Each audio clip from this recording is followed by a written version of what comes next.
தாய்நாட்டின் பணியில் தன்னை முழுமையாக ஒப்படைத்துக் கொண்ட தியாகத்தின் ஒரு விளக்கு காமராசர். நாடே அவரது திருக்கோயில், மக்களே அவரது தெய்வங்கள், மக்கள் தொண்டே அவரது குறிக்கோள், காங்கிரஸே அவரது உயிர் மூச்சு, காந்தியடிகள் காட்டிய வழியே அவரது வாழ்க்கையின் முறை.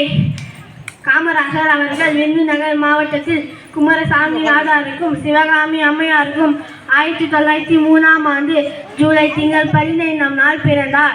இவரது 6வது வயதில் அவரது தந்தை காலமானார். அதன் பின் அவரது தாய்மாமன் கருப்பையா நாடார் பராமரிப்பில் வளர்ந்து வந்தார்.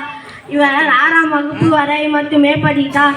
அதன் பின் அவரது தாய்மாமன் நடத்தி வந்த துணிக்கடையில் வேலை பார்த்தார்.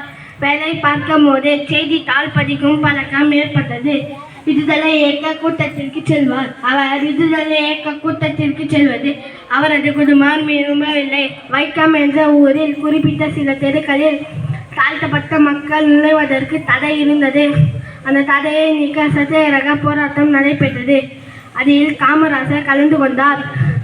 1940ஆம் ஆண்டு காமராசர் காங்கிரஸ் தலைவராக பொறுப்பேற்றார். அதன் பின் 1954ஆம் ஆண்டு காமராசர் தமிழ்நாட்டின் முதலமைச்சராக பதவியேற்றார். கல்வி, தொழில், பொருளாதாரம், விவசாயம் ஆகிய பல துறைகளில் தமிழகம் வியக்கத்தக்க முன்னேற்றத்தை கண்டது. கிராமங்களிலும் பள்ளிகளை கொண்டு வந்தார். அப்போதும் பள்ளிக்கு செல்லாமல் மாடு மேய்த்து கொண்டிருந்த சிறுவனை பார்த்து ஏன் பள்ளிக்கு செல்லவில்லை என்று கேட்டார்.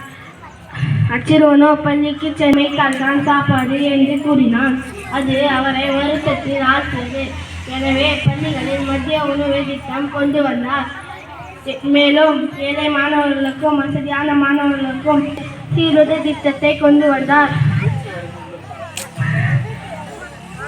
பிற்படுத்தப்பட்ட மக்களுக்கு சலுகைகள் வழங்கப்பட்டது. காமராசர் காலத்தில் கல்வி பொதுதமை ஆயிற்று.